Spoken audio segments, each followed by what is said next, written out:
Oke, men. Jadi inilah suatu karya karena pandemi. Hai. Hmm. Ini men. Ya, gue mau cerita sedikit aja sih buat teman-teman semua yang karena efek pandemi bingung mau ngapain. Kalau ada lahan sedikit di rumah, sarannya mending bikin kolam, men. Ya, ngaspal-ngaspal sedikit lah. Karena sebenarnya budget bikin kolam itu juga nggak terlalu mahal dan nggak terlalu ribet. Cuman ya emosi aja. Ya nggak, karena kan pertama tuh sebenarnya bentuk kolam ini nggak seperti ini, men. Nah, sebenarnya itu pertama tuh cuman seperti vas, batu-batu. Ya karena kan gue berpikiran, karena kan gue udah di rumah tuh kurang lebih udah hampir 4 bulan. Karena pekerjaan juga masih cuman bikin skripsi, nyusun skripsi, ya gue mikir berhubung ya sedikit-sedikit gabut lah ya kan, timbullah inisiatif untuk membongkar halaman ini menjadi kolam ini. Iya, ya karena juga sebenarnya nggak kepikiran, karena iseng ya kan.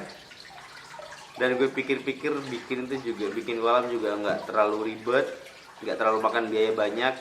Ternyata ya banyak cerita lah. Iya, jadi gue pertama bongkar dulu, gue ngeratain dulu. Setelah gue ngeratain itu gue gali sedikit, ya kurang lebih 30 cm gue gali ke bawah. Baru gue ya semen lah, sama gue ukur pakai batu bata. Nah, di sini gue bakal ngerincin dana yang gue butuhin ya. Gue ini bangun ini, men. Ini bata gue itu tapi yang pertama-tama emang gue meratakan dulu ya, karena ini masih batu-batu gitu. Terus bata itu gue ngebutuhin itu 180 bata. 180 bata itu kurang lebih itu budgetnya itu sebenarnya kan 200 bata itu cepet. Nah, ya udah gue ngambil 200 bata, masih ada sisa bata kurang lebih 20 bata di depan. Jadi recommended lah ya. Terus semen itu gue pakai semen sakan, semen yang sak-sakan itu yang gede. Itu satu semennya itu 45.000. Jadi gue butuh 2 semen buat ini semua, buat ngalusin, buat nata-nata bata ini. Butuh semen 2, yaitu total 90.000. Terus pasir ya kan, karena butuh pasir buat lebih kental ngaduk ke semennya, jadi buat bisa lebih lengket ke batu batanya. Pasir itu 3 karung, 3 sak itu 50.000 ya. Udah semua itu kan ya namanya juga buat kolam ya kan, jadi harus ada waterproof. Harus ya ya ya harus lebih juga, biar lebih mempercantik sih. Nah, gue cat ini gue udah habis 4 cat yang 1 kiloan, yang 800 gram, ya kurang lebih 800 gram sampai 1 kiloan. Itu 4 cat itu kurang lebih per catnya tuh gopek, jadi dapat 4 cat ini 200.000. Nah, terus yang pertama gue pikirin tuh kan kolam itu ya kolam doang, kolam ikan udah. Ternyata kalau kolam ikan, khususnya buat teman-teman semua yang mau ngerawat koi, itu dibutuhin pompa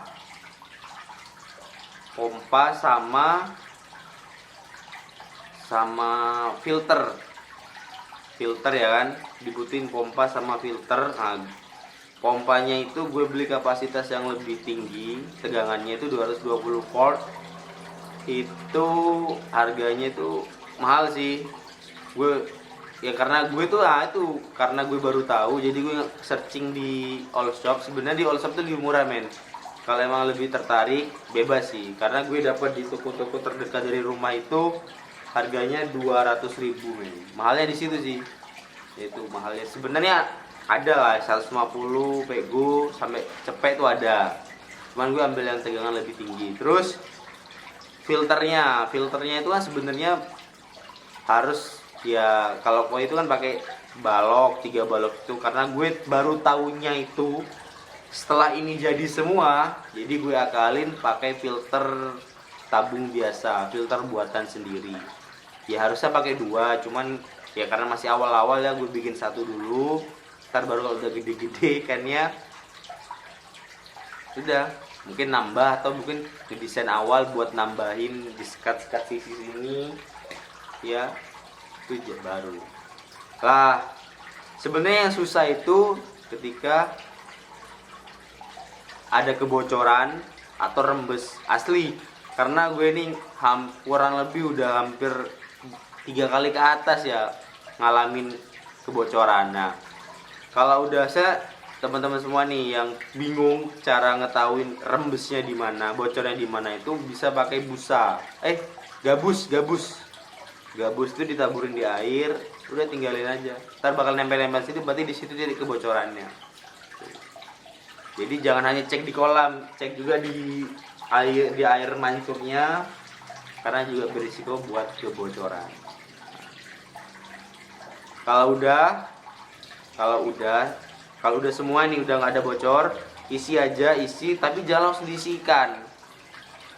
Nah, itu gue terima kasih banyak buat teman-teman media gue yang selalu gue bikin question mengenai kolam, selalu dijawab. Sarannya terima kasih banyak ya, terima kasih banyak sarannya men. Iya, jadi kan setelah air udah penuh, setelah air penuh itu jangan langsung diisi ikan, udah biarin sehari sampai 3 hari ya, biarin. Terus setelah itu lu buang airnya ya, jangan digosok ya, sikat-sikat dikit aja. Kalau yang masih ada kotoran-kotoran itu buang, baru isi air lagi kurang lebih 2-3 hari lagi, baru deh diisi ikan. Karena itu buat ngilangin bau-bau catnya sama kadar-kadar catnya, itu setahu gue dan kata-kata dari info teman-teman sih tuh. Nah, baru kalau udah saringan kedua, air kedua itu baru deh diisi ikan. Terserah kalian mau ikan apa. Kalau gue pribadi lebih ke ikan koi, karena kan ikan koi itu ya warna-warnanya itu cantik lah dilihat. Nah, berhubung baru kan gue nggak nyetok banyak, ini gue masih beli sedikit-sedikit. Nah, ternyata itu ikan koi itu kalau udah baru di lingkungannya itu emang harus dikarantina. Dan ternyata juga nggak bisa langsung dikasih makan. Nah, harus 3 hari dulu, 3 hari diam di kolam tersebut, baru hari ketiga itu baru bisa dikasih makan. Dan baru 1 kali, kalau ternyata dia makan, berarti dia itu membuktikan bahwa dia itu cocok sama lingkungan tersebut. Baru keesokan harinya baru dikasih makan, itu kurang lebih 3 kali sehari. Dan ternyata itu kalau koi itu lebih makan banyak lebih baik, lebih dikasih makan banyak lebih baik. Cuman kebanyakan makan itu justru nggak baik, repot kan. Jadi gue disaranin sama temen gue juga itu 3 kali sehari, tapi dengan makanan yang lebih sedikit tuh. Jadi lebih sering tapi lebih sedikit. Jadi gue memutuskan buat ngasih makan 3 kali sehari. 3 kali sehari dengan ya segumpalan makan gue tabur. Itu sih ya, susah nggak susah sih sebenarnya bikin kolam. Ya itulah budgetnya tadi itu. Total berapa tuh? Total itu semen 90, bata, cepek 190, cat 200, 390, terus filter 200, 590, kurang lebih segitu lah, 600.000 sampai 700.000. Oke, thank you buat teman-teman semua yang mungkin ada saran buat ngedesain belakang, dan semoga bermanfaat buat teman-teman yang mau bikin kolam.